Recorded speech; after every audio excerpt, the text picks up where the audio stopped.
Hi, this is Jeff Blauette, technical agronomist with Cooperative Farmers Elevator, and on this week's Field Friday segment, I thought we'd kind of talk about, what stage our corn is at, where we're at relative to normal or average, and what that means for as far as the timeline we're looking at here. We always get this question, we always try and figure it out this time of year, but how far is the growing season going and how are we comparing to average? This year, our average, you want to say our 30-year average for growing degreenness is about where we're at. We're maybe just a little bit below that, but right at average, you might say, within a few GDUs. There is quite a difference, though, within our territory. If we happen to get some of the corn in the ground in April, that corn's tracking really nice. We got some of the stuff that's, maybe your little earlier maturities are tracking to black layer in September yet. So we should have a good chance of some good dry corn there. But our planting window kind of went from, the earliest being that, 12th, 13th of April, maybe a few acres went in all the way up till the 1st of June. So there's going to be a lot of variance based on planting dates as well. So what stage is the average corn in? This corn was planted in April. We've got some of this 100, 101, 102 day kind of your average maturity stuff here. I was going to look at some growth stage on some of these things. So we've got corn like this. If you can see that very well, we've got pictures here. No dents. I would say this corn's a good R3, excuse me. I guess as far as growth stages go, the easiest way to say it is R3 is if you're eating sweet corn, that's the milk stage, probably 80% moisture in that corn. That's the stage where if you go out and pick that sweet corn and eat it, there isn't a lot to the kernels yet, but it's that first stuff you grab that you really couldn't wait any longer, mostly milk. That's kind of what the R3 stage is. That's kind of what we're looking at here, maybe an advanced R3.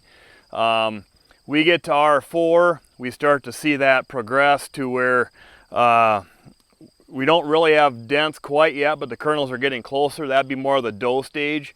R4 would be that stage where you'd say when you're grabbing sweet corn, you're like, well, we'll grab the last few ears out there. They're getting plenty far along, but we can still eat it. That's kind of what R4 would be. There's a lot of dough in the kernels, but it's not all dough yet. When you get to that stage, I don't know if you can see it very well here, but this is R4 corn. R4 is actually, you have brown silks, but you also have the kind of the edges of those the ear leaves, you might say, are just starting to get a little brownish tinge on the outside edges of that. Picture shows that a little better. That's kind of what R4 is. R4, you're looking at 70% moisture. And then we get to R5. We have an ear here just starting to dent. This isn't quite R5 yet, but if it's all dented, that would be what R5 is. R5 would be 60% moisture grain. I would say most of our corn is probably not there yet. We probably have anywhere from, maybe the late planted stuff, probably into the R2 yet. But probably most of it's R3, R4 type growth stage. When we get to R5, all the kernels are starting to dent. We have, 60% grain moisture at that point. We basically have about a month from dent to when you'd say it's black layered on average. So that being said, this corn planted in April, this is, kind of middle maturity, 101 day stuff. It's got at least another 40 days because we're not to R5 here yet. So that's kind of a ballpark where we're at on, some stuff. Of course, there's earlier and later and things like that. But growth stage wise, that's where we're at today. So that's why we sprayed fungicide on a lot of these cornfields a while ago.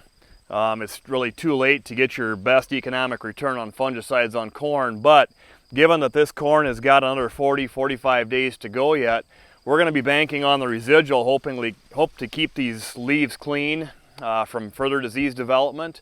That's why we like they're a little higher price, but your newer fungicides have longer residual life, protecting us from a longer period of time because we do have a ways to go yet. But things look pretty decent for the most part. I am a little bit worried about nitrogen. We'll probably look at that in another week or two. We'll see what we're looking at here. I still think we're going to have some nitrogen issues later on as we develop, but I wanted to show you the stage of the corn where we're at today. So with that, that's this week's Field Friday segment, and we'll see you next week.